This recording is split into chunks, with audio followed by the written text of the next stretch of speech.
Assalamualaikum warahmatullahi wabarakatuh. Bagaimana kabarnya sahabat Go Islam? Semoga selalu Allah berikan sehat lahir dan kesehatan iman ya.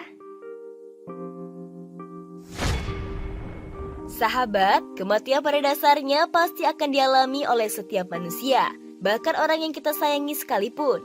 Ditinggalkan selamanya oleh orang yang kita sayangi membuat kita tidak mampu menahan air mata. Namun saat menghadapi musibah kematian, sekalipun seorang muslim diberikan petunjuk oleh Nabi SAW dalam prosesi pemakaman, termasuk bagaimana bersikap tidak berlebihan akibat ditinggal orang tersayang. Lantas benarkah mayit akan disiksa akibat tangisan keluarga? Silakan sahabat simak video ini sampai selesai, hanya di channel Go Islam. Namun sebelum diulas lebih lanjut, jangan lupa klik subscribe, like, dan klik lonceng notifikasinya terlebih dahulu agar channel Go Islam dapat terus memberikan manfaat khosana keislaman untuk umat.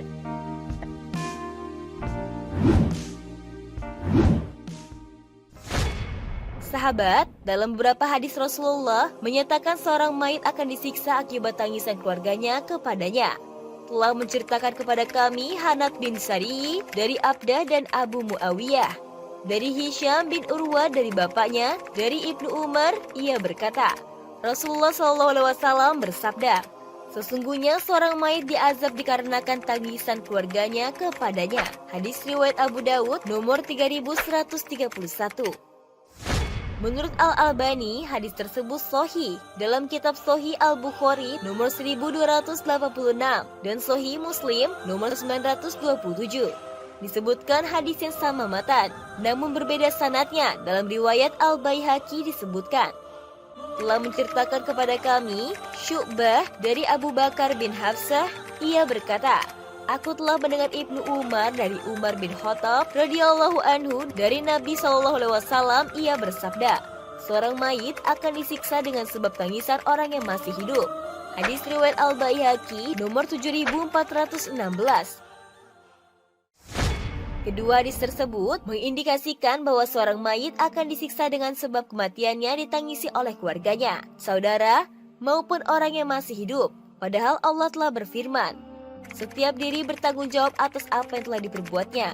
Al-Mudatsir ayat 38. Dan orang yang berdosa tidak akan memikul dosa orang lain. Al-Quran surat ke-6 ayat 164, Al-Quran surat ke-17 ayat 15, Al-Quran surat ke-35 ayat 18, dan Al-Quran surat ke-39 ayat 7.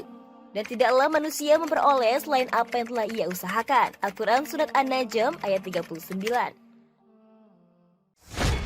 Sehingga ketika difahami sekilas menimbulkan suatu takrudi, pertentangan mengenai hadis dan ayat. Maka untuk mengetahui korelasi dari ayat-ayat dan hadis-hadis tersebut, masih dibutuhkan beberapa hadis yang akan menjadi mubayyin dan mukhasisnya, memaknai hadis-hadis yang menyatakan mayit akan diazab karena tangisan keluarganya tersebut. Harus mengacu pada riwayat-riwayat yang lain. Rasulullah bersabda, dari Mughirah radhiyallahu anhu, ia berkata, aku mendengar Rasulullah SAW bersabda, barang siapa yang kematiannya diratapi, maka dia disiksa karena ratapan yang ditujukan kepadanya.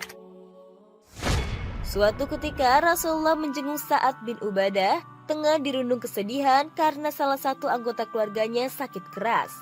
Melihat suasana sedih tersebut, Rasulullah bertanya, apakah dia sudah meninggal? Keluarganya menjawab, belum wahai Rasulullah. Melihat hal itu, Rasulullah pun menangis.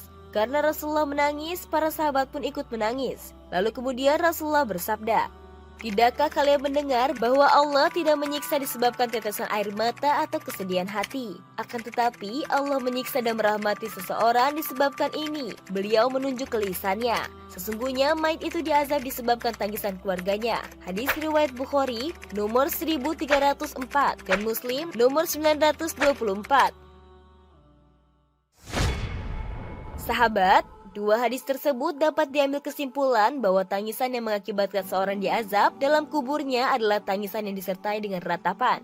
Tangisan yang demikian menandakan bahwa keluarga mayit tidak terima dengan kematiannya. Dan rasa ketidakterimaan itu mengasumsikan bahwa orang yang ditinggal mati tersebut tidak terima dengan takdir Allah. Namun, apabila tangisan dari keluarga sebagai ungkapan kesedihan, maka menahannya adalah hal di luar kemampuan manusia. Bahkan, berdasarkan kejadian yang dialami Rasulullah SAW, selain itu, Rasulullah pun juga menangis ketika anak kandungnya Ibrahim meninggal. Beberapa ulama memahami maksud hadis-hadis mengenai azab bagi mayit tersebut hanya berlaku bagi orang kafir dan muslim saja. Berdasarkan pada hadis, Ibnu Abbas radhiyallahu anhu berkata, ketika meninggalnya Umar radhiyallahu anhu, aku menyebutkan hal itu kepada Aisyah radhiyallahu anha. Lalu ia pun berkata, semoga Allah merahmati Umar. Demi Allah, Rasulullah dahulu tidak bersabda, sesungguhnya Allah akan mengazab seorang mukmin karena tangisan keluarganya kepadanya. Akan tetapi Allah menambah azab terhadap orang kafir disebabkan tangisan keluarganya kepadanya. Hadis riwayat Bukhari nomor 1288. Pendapat tersebut dengan pendapat sebelumnya sebenarnya tidak bertentangan, meskipun berbeda kesimpulan. Jika ditelisik lebih lanjut mengenai substansi hadis-hadis, maka akan timbul pertanyaan, mengapa mayit ikut disiksa hanya karena tangisan orang yang ditinggalnya, sedangkan ia tidak melakukan apapun? Menurut Imam Al-Bukhari dan kelompok Dahiri, yang dimaksudkan siksaan yang diterima mayit tersebut adalah jika seseorang yang sebelum meninggal telah lebih dahulu berwasiat untuk ditangisi ketika ia meninggal kelak, maka dengan perbuatannya ini ia akan mendapatkan azab. Memaknai lafaz azab dalam hadis-hadis, para ulama berpendapat bahwa maksudnya adalah hinaan dari malaikat terhadap si mayit karena ratapan keluarga. Hal ini berdasarkan dari hadis riwayat Ahmad dari Abu Musa secara marfu, yaitu seorang mayit akan diazab karena tangisan orang yang hidup di atasnya. Ketika orang yang terisak menangis berkata, siapakah penolongku? Siapakah yang akan membantuku? Maka akan dikatakan kepada si mayit, kamulah penolongnya. Kamulah yang akan membantunya. Hadis riwayat Ibnu Majah dan At-Tirmizi. Pemaknaan kata azab juga bisa difahami dari sudut pandang implikasinya terhadap keluarga mayit. Dikarenakan keluarga mayit menangisi dengan cara yang berlebihan, maka dampaknya adalah menjadikan keluarganya hanya sibuk menangisi kematiannya dan enggan untuk melakukan pekerjaan-pekerjaan yang lainnya. Sahabat, kesimpulannya adalah hukuman dan azab kepada mayit tersebut menurut para ulama adalah tangisan yang disertai ratapan dan juga tangisan yang dialamatkan kepada orang kafir. Lebih lanjut dijelaskan oleh para ulama bahwa ratapan dari keluarga mayit tersebut merupakan wasiat dari mayit sebelum ia meninggal dunia. Adapun makna dari azab bagi mayit menurut ulama bukanlah azab berupa siksaan, akan tetapi azab berupa celaan kepada mayit di dalam kuburnya. Sahabat, dari ulasan tersebut kita dapat mengambil pelajaran bahwa menangisi seseorang yang telah meninggal hukumnya boleh atau mubah. Namun perlu diingat bahwa apabila menangisi dengan disertai ratapan, hukumnya dilarang. Semoga kita selalu menjadi hamba Allah yang selalu tabah, karena hidup dan mati sudah ditentukan, sehingga kita bisa kuat dan bersabar saat mendapatkan musibah dalam hidup. Amin ya Rabbal Alamin.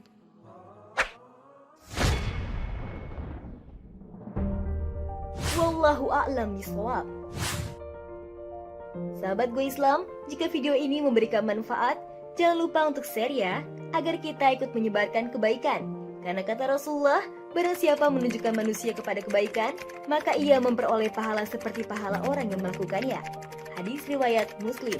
Wassalamualaikum warahmatullahi wabarakatuh.